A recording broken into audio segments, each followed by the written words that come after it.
Hello everyone and welcome to a new top 5 gods video. This one will be a little bit longer and I'll go a bit more over every single god. Last one I did was a shorts. And in this one I'll also bring up some honorable mentions. So let's get right into it. Number 5, I put Aspect Osiris. Now Aspect Osiris, the reason why he's not higher up is because he doesn't have too much flexibility in what he's doing. He is basically just all damage. He does a lot of damage. He's quite tanky. He's not as safe as normal Osiris, for example. The reason I favor currently Aspect Osiris over normal Osiris is because the poke playstyle is quite good right now. ADCs that are very strong. And if you build tanky and play for poke, you're not going to be in range for ADCs to damage you, and you're going to poke them and get them to an HP where they're uncomfortable, and then you can all in. Osiris Aspect is pretty much a prime example of why this playstyle is good, and I've been playing him a lot, and honestly, it works really well.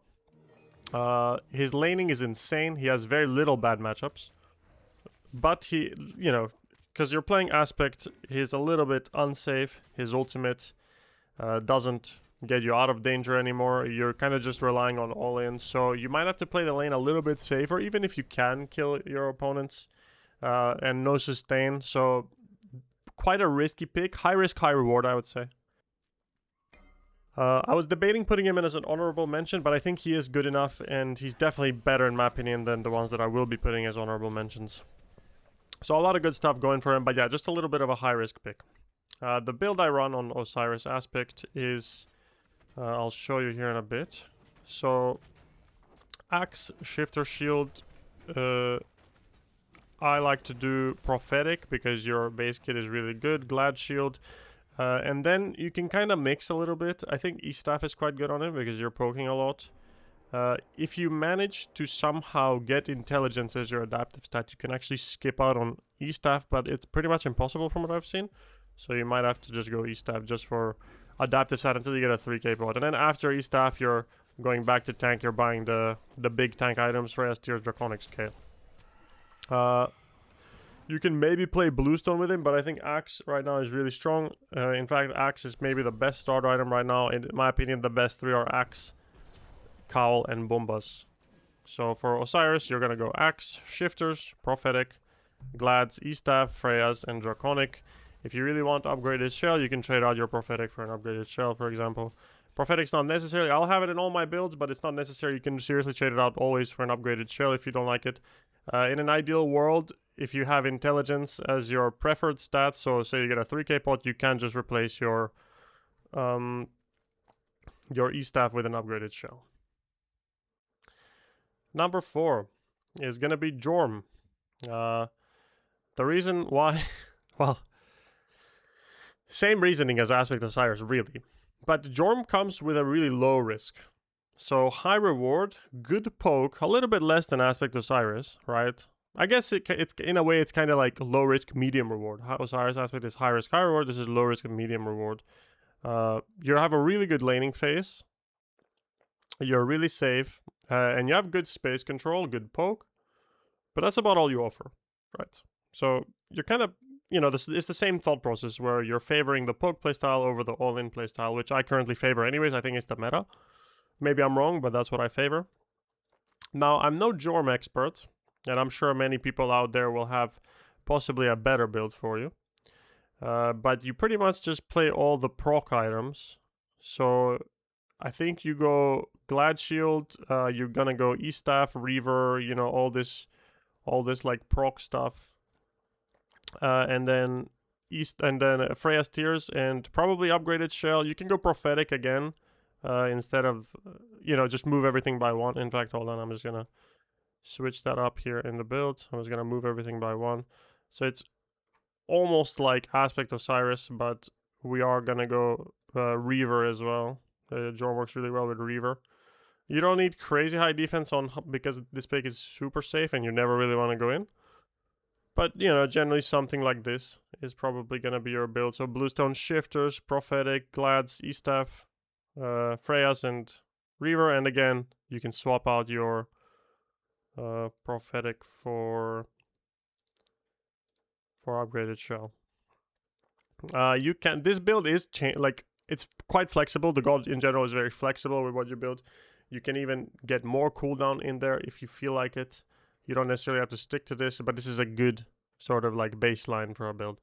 And yeah, Jorm, number 4. Number 3, Thor. But normal Thor.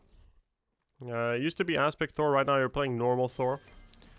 The reason Thor is good right now is exactly the same reason as the other two, where you're playing from range, you're favoring more the poke playstyle. Now the big benefit of Thor is the wall.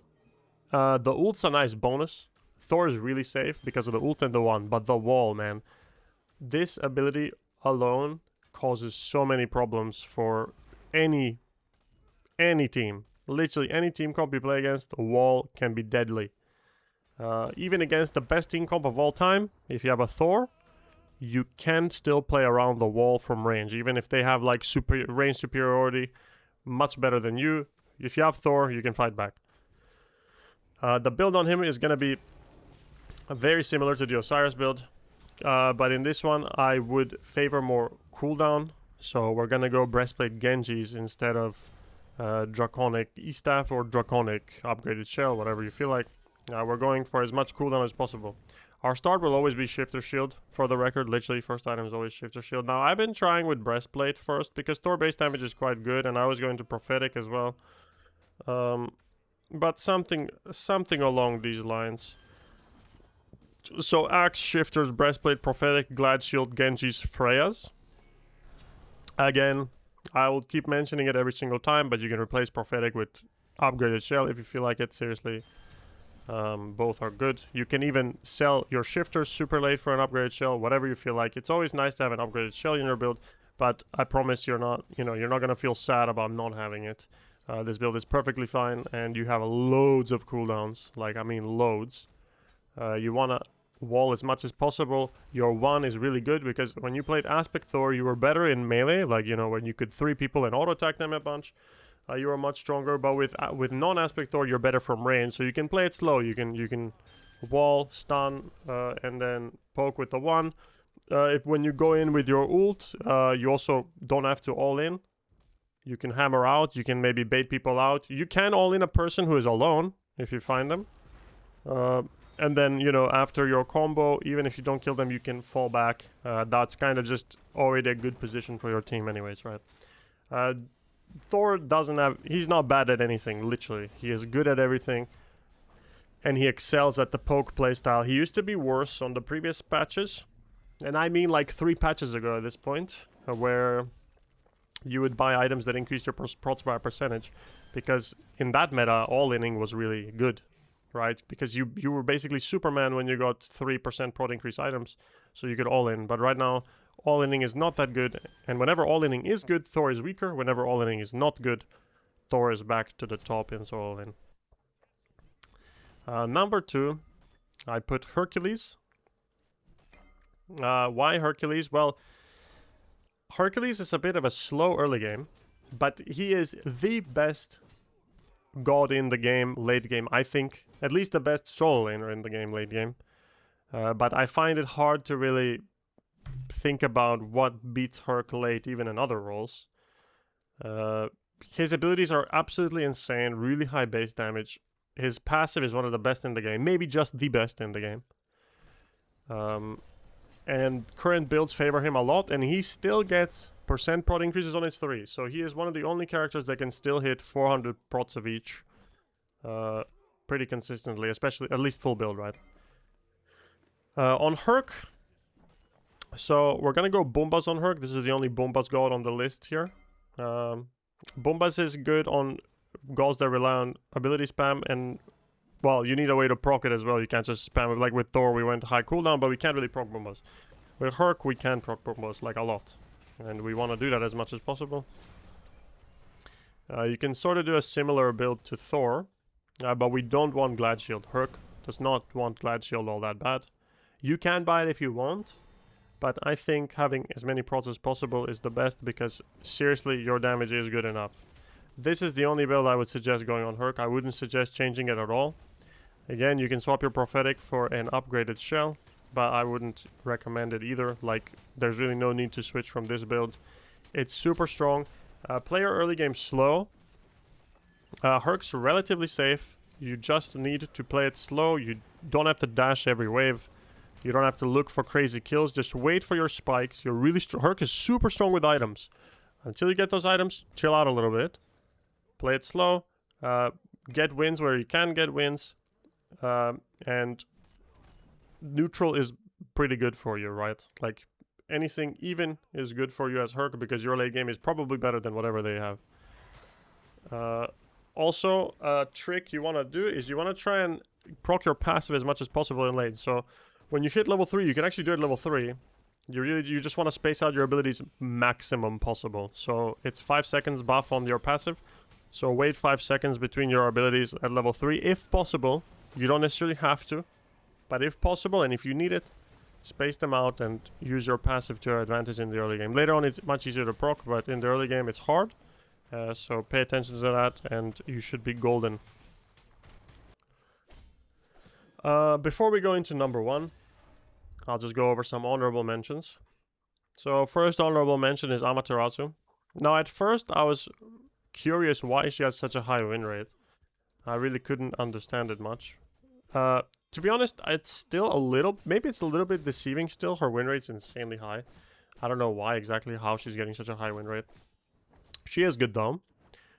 Big reason why she is good is because she is really quick on the map. Her clear, currently, for the state of minions, is absurd. At level 2 of your shield, you are insta-clearing. Your buff secure is the best in the game, or one of the best in the game at least, especially in solo lane. So most of the camps will go to your side. Your wave will be cleared usually before his. You have good sustain. You're quick. So this character is probably is just, well, maybe even the best level 1 through 5 character. And then level, you know, when you max your 1 and 2, she hits a spike that no other character can match pretty much. I will talk a little bit more once I show you guys the build. So I've been going Cowl. You can go you can go pretty much every starter almost on Ama. You can go Sands, you can go Deathstone, you can go Cowl, Axe, whatever. I've been going Cowl. I go Cowl, Shifters, and Golden Blade. And guys, when you get Cowl, Shifter, when you get this Golden Blade, you are so unbelievably strong. This is roughly when you have your 1 and 2 maxed as well. You're so unbelievably strong.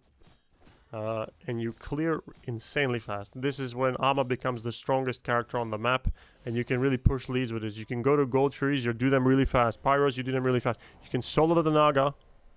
You can get your team to go to fire, you do it really fast. You know, you can just play the map super fast, because Ama late game is not the craziest thing ever, currently. But she is really good at pushing leads, and maybe the best character in the game to push a lead. So really make sure to use your power spikes really well. I like to go Prophetic Cloak. I talked about power spikes and now I get a little bit weaker, but I just prefer Prophetic Cloak. I like the item a lot. You don't have to. You can just go straight into Freya's Draconic.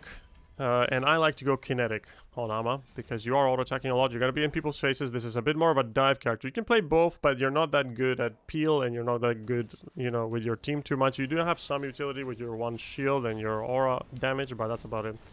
So you really want to play the map fast. You're going to play quite risky, because you're very safe and you want to push the lead as much as possible.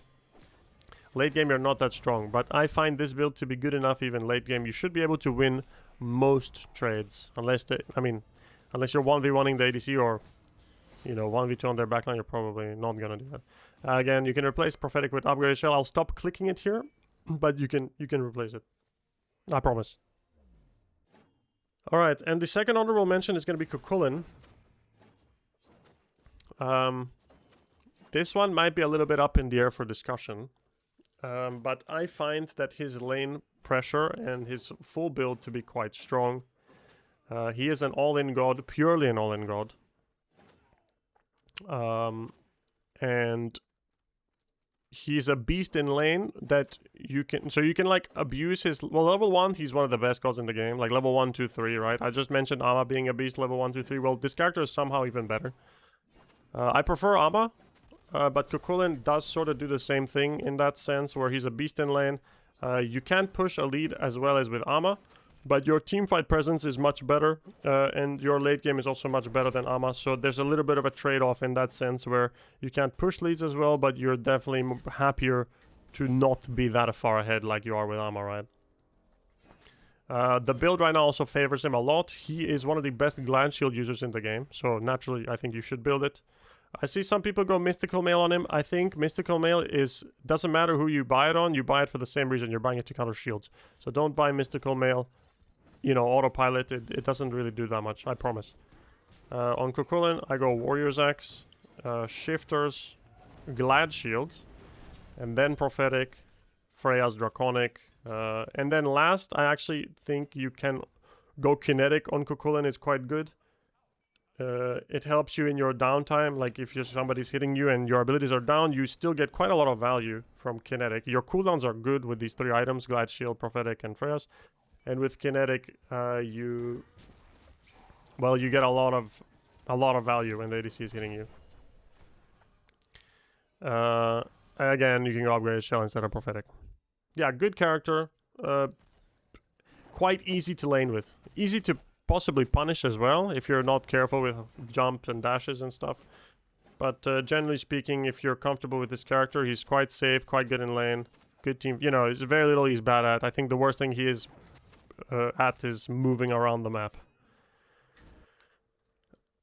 And last honorable mention. Now, I'm gonna put Hades as an honorable mention. Some people might say Hades is like #1 or like what. I mean, I even thought he was #1. I'm not gonna put him as #1, even though it's quite possible he deserves to be in top 5 over some of these honorable mentions, or over whatever the hell I put in top 5. But I'll just put him as an honorable mention because Hades is again a dive playstyle. I put all the 3 that I put in honorable mentions are dive playstyles. Hades is the best of the 3. And Hades could even replace some of the top 5, possibly even some consider him #1. The reason Hades is so good right now is because he uses the current items really well. He is unbelievably safe, and he is, well, along with Cuchulainn, probably the only character that can dive and actually kill things. So dive is really weak, but Hades can most certainly do a lot of work. Now, I wouldn't rely... the reason I haven't put him top 5 is because I wouldn't rely on dive. I just don't find it very comfortable right now to dive. I'm sure some others do. And, you know, if you really want to dive, Hades is a really good pick right now. But yeah, that's on you. For the build, I'm sure there's many different builds as well. The one I find most comfortable running is going Sands, Bancrofts, and then we're gonna go Shifters. Hold on, I can't find Bancrofts. Shift. So this is one of the only characters that doesn't go Shifters first. You go Bancrofts first. You can also go Bloodbound Book if you like. There's really many variations to Hades build. I'm not gonna cover them all, but Bloodbound Book instead of Bancrofts is totally fine. I'm gonna go Bancrofts into Shifters, but I promise it's totally fine to go the other option. Freya's. You want World Stone. Hades ult is his best ability, like by far. Maybe best ult in the game, one of the best ults in the game, so you really want it often. And then I like to finish off the build with Draconic and Rod. Really good in lane past 5 minutes, or like past first 5 levels, really weak before level 5, so be careful. I would say chill on Hades until your first item, so when you get Bancrofts you can play a little bit more aggressive. Until then, don't bother, you're too weak. Once you get rolling, you become a beast, and pretty much nobody can chase you down and kill you on their own. Because your cooldowns are so low, your dash is one of the lowest cooldown dashes in the game. It's really difficult to chase you and kill you, and you have good self-peel. And then late game, whoever you ult is most of the times guaranteed dead, unless you mess it up badly. Look for flanks. You're not a frontliner as Hades, okay? You're not a frontliner, you're not a pure tank. You can play frontline by fearing the enemy frontline, but that's super short range. So I recommend you play flank. You play more like an assassin, really. You look for their carries to ult them, and then you fall back to your team after the carries are dead, right?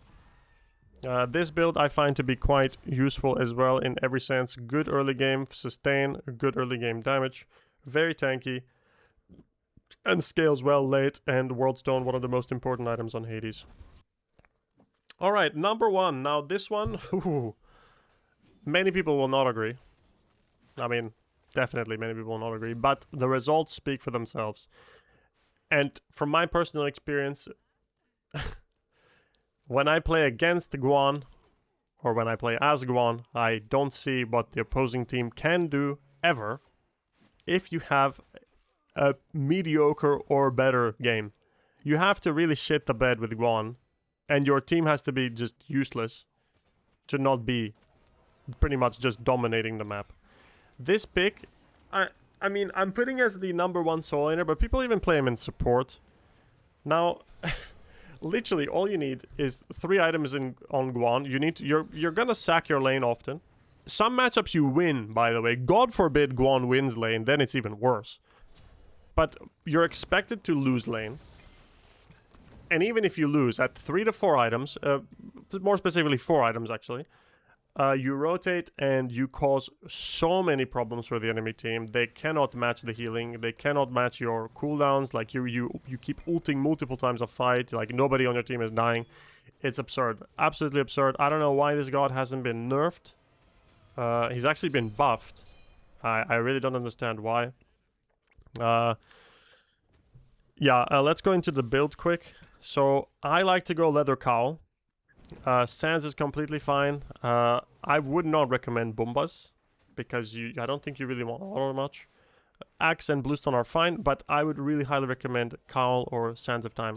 For the sake of this build, I prefer Cowl. Let's just do Cowl for the sake of this build, just so I can show you guys the stats and all. So you go Shifters, and I like to go Chronos Pendant. You can play it safe and pick Genjis into Breastplate or Breastplate Genjis, whatever you play against. But I like to go Chronos Pendant. You're gonna have Chronos Pendant in the full build anyways. But you can swap these items around. And then Freya's. And then last item here, if you really feel like you need to be a bit tankier, just go Draconic. You can go Upgraded Shell. Maybe even the best option is to go Upgraded Shell. If you feel like you're not dying or the enemy team is not, you know, really paying too much attention to you, go Gem of Focus. Or any other high intelligence item. You can even go Rod of Tahuti. For even more cooldown reduction on your heal, but Gem of Focus will help you move around a lot. Now, add 4 items, so you're gonna get Shifter Shield, Chronos, Breastplate, Genjis. You're insanely strong.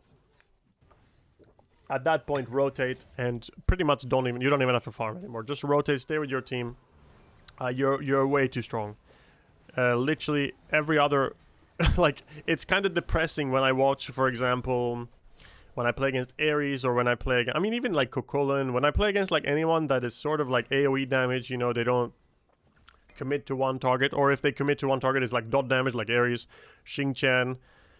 I mean, I've seen like I've played Atlas into Guan, it was miserable, right? Like anybody that doesn't have too much damage, that just like does a little bit and takes a little while to kill someone, they become useless.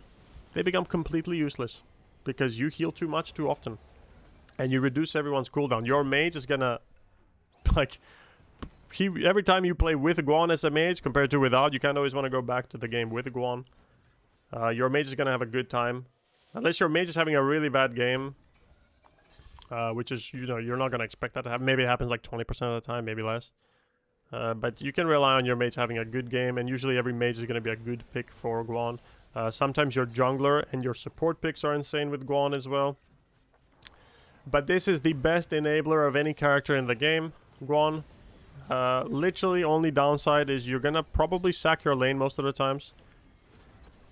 If you win your lane, undoubtedly you're the best god in the game. It's not even close. But if you lose your lane, you're still probably the single highest potential pick in the game. And maybe even the strongest guy on the map once you group up as 5. So that potential alone is ridiculous, and with all that together, he is your number 1. If you want easy wins, you should pick Aspect Guan Yu, and honestly, I hope as many of you as possible pick it, because I'm tired of this shit. It's pissing me off, and I want it nerfed. I'm tired of it.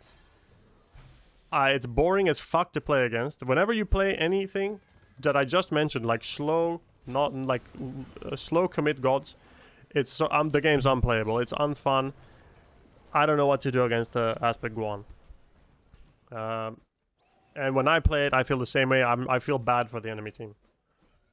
So yeah, Aspect Guan is your number one. If you want to win lane, don't pick it, but I promise it's worth it. That is it. Thank you very much everyone for watching, and I will catch you in the next video. Bye bye.